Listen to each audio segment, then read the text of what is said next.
Hello YouTube, this is my first Transformers review, and today I'm going to be doing something completely weird. Probably nobody's reviewed it, and if they have, I haven't seen it. So this is a figure that was only in Japan, so that's probably why nobody has, and as you can tell from the box, it's a little bit weird. So let's get started. So as you can tell, this is Autotrooper times Atari. Well, there's an eye there. It continues around the side a little bit. Now, that is Crimzeek. That is Autotrooper. So that must be Atari. I mean, it wouldn't be weird to call her Autotrooper and him Atari. I mean, that'd be kind of weird.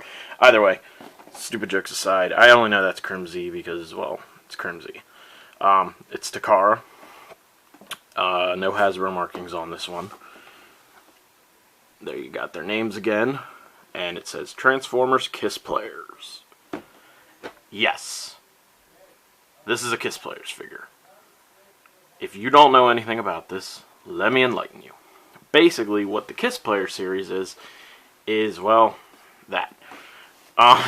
As weird as it is, this figure is actually really cool, but the background of it and everything else about it is just kind of creepy. So, I'm just showing off the box, and I'll explain a little bit of what it is. You can also see inside the box with this faux Autobot symbol, or hollowed out Autobot symbol. And on this side, you can see some of the details. It's got like a traffic cone gun, his alternate Mazda form, and then it says Kissplayers in Japanese and in like pink letters. So, this also opens up, revealing some anime artwork, Optimus or Convoy with, I think her name's Melissa, if I read correctly from Wikipedia. Japanese that I can't read. And there he is in the box. Atari, Crimzeek, and an audio CD. There's also traffic cones that you can see in there. So, there we go. So, I keep saying so. The Kissplayers line was a line that continued the G1 Transformers series. And what they were was basically humans that were given Galvatron's power, that when they kissed a Transformer would give it more power, and they'd like fuse or something like that, and it would basically make the robot stronger. There were only 3 figures from this line: Optimus, Rodimus, and Autotrooper. That's it. They all came with figures, and they all came with accessories. I think Optimus came with a surfboard, Rodimus came with like a fishing lure, and he comes with traffic cones. Yeah. So, let's open the figure. As you can tell, I already kind of started, and we will look at its contents more closely. So, let me pull this out. So there he is in his plastic housing, and everything kind of shifted. The box itself actually has a lot of detail. There's like a weird anime woman here. And then that's on the flat, by the way. And then there's like an inner piece that was inside that you could barely see, but now you can see. It's all this blue stuff, and it's got a bunch of Japanese. And from what I saw on it's also got this on the back. And from what I could tell on the back is actually, there's dates.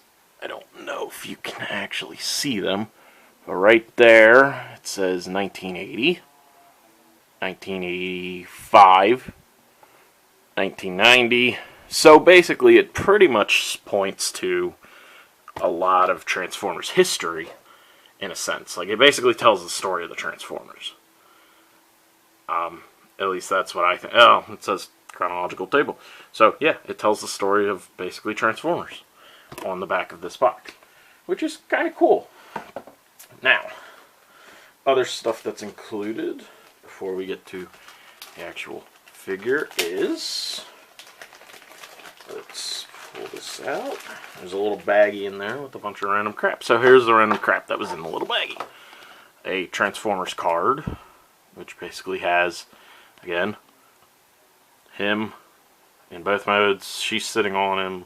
his arm at least, kind of like a parrot, an annoying Asian parrot.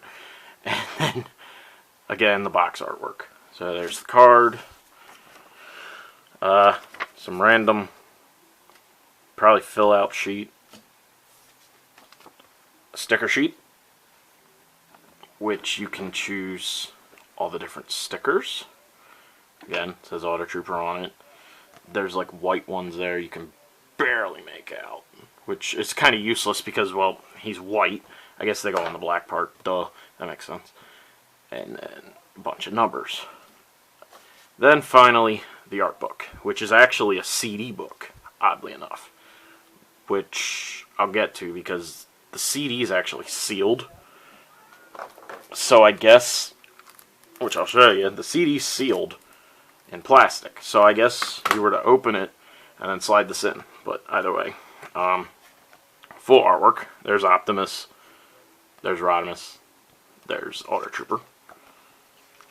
It's full color, at least up to certain points. Looks like the transformation doesn't. There's little blips, talking, sticker application, what you can do to her, which I'll get to. And then there they are. And then there's like a mini version that was released. And then this goes over all the accessories and the details. So, some more artwork. And then the back, which says a bunch of stuff. So, that's all the stuff that was in the little baggie.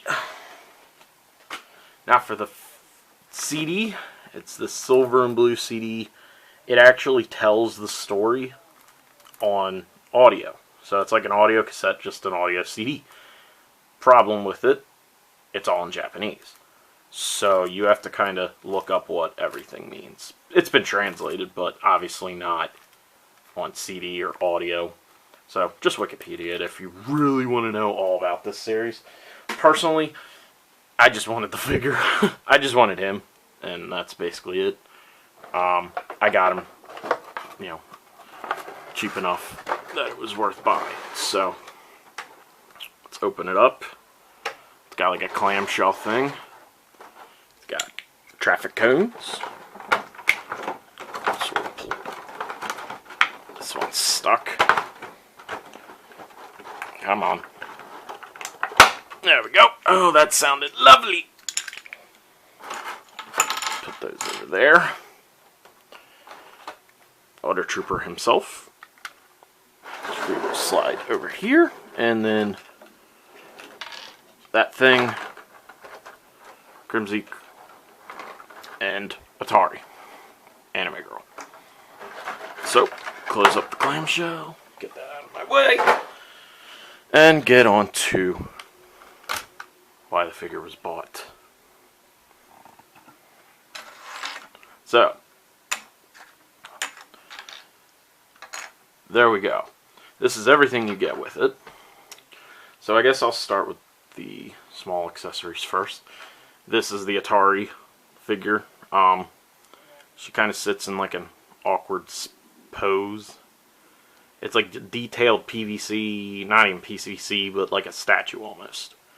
You can remove her arms. Yes. And then place on a second set of arms. Which, there's a hole there, there's a peg there, you pretty much get the idea. And she's holding like some cloth thing or whatever. I don't know. Either way, place these back on because that's how she was. So there you go. Actually, she does fit. Now, it's Japan, so it's right side driving. So, you can actually place her into the vehicle. So she actually was made to fit inside Autotrooper. The other thing is Crimzik. That's it. It's just a solid Crimzik. Yeah. And then the traffic cones. Which, actually, if you look, there's like a notch there. Fold that down. And then this one's just got a circle, so you place that one in. Then you do the other circle. And this one last. and you get a gun. Look at that. Traffic cone gun. Looks like a giant hammer with a point at the end. I don't even know. So, that's his other gun. So at least they put the traffic cones in, and it actually looks kind of, it does something. So, whatever. So, Autotrooper is an RX-8. If you don't know, that's a Mazda RX-8, and this figure was basically only in Japan like this. There were 2 of them released over here, and for size comparison, I will show you. Well, not really size comparison, but just comparison. That's Shock Blast, or Shockwave. He was called Shock Blast for alternators. So there we go. They're the exact same car. The only difference is he's like a sport model, he's a police model. The exact same size, everything. Transformation, all of it. The only difference is, as you can tell, American release, left side. Japanese release, right side. And then he has a light bar and like all this police garb up front. So, he rolls well though. So that's his vehicle mode. There's the bottom. Just give a quick panorama view. So there we go. So what I'm going to do is I'm going to quick transform him, then I'll get back. Alright, so this is back from me transforming him from vehicle to robot now. He is done transformed. I set Atari on him, on his arm, so he's like holding her, kind of like on the box. And that little shit up there, he's holding his cannon weapon. So we'll quick do a turn review. Look at this. There's his back as he almost falls. So she fits actually pretty well with the figure, which is weird to say. They made her to basically be an accessory Atari, I should say, which is again weird to say, just because every time I say Atari, I think Atari the company, Atari 2600. So they named her after a video game system, basically. And then Crimzik. Yeah. So the main differences between obviously this figure and Jazz and Shockwave, or Meister, if you're from Japan, is, well, he's a different character. All he is just a remold with this different head and all the goodies in the front, and obviously the light bar. So there's his head, which is pretty much the same thing. Mine's really loose, as you can tell. Like, he kind of has like a, almost like a bobblehead when you get it in certain areas. Let's see if I can get it to bobble. Haha! Yeah, it's kind of bad. That's how he is. This arm kind of flops a little too. Kind of gets annoying when you're posing him. And then all of a sudden it just drops. He holds his cannon well though. Haha. No, but he holds it very well. It's not too heavy for his figure, if I can actually get him to stand correctly. All in all, I mean, he's just a retool. If you like the other two, Shockwave and Jazz, basically just buy him for that. I mean, I got him because I like the alternators line, and he just looked cool. And I happened to find one complete with everything. So, oh yeah, he also comes with the normal, the under muffler of the vehicle. So, this comes with all of them. So, there you go. That is Autotrooper and Atari, and that's it.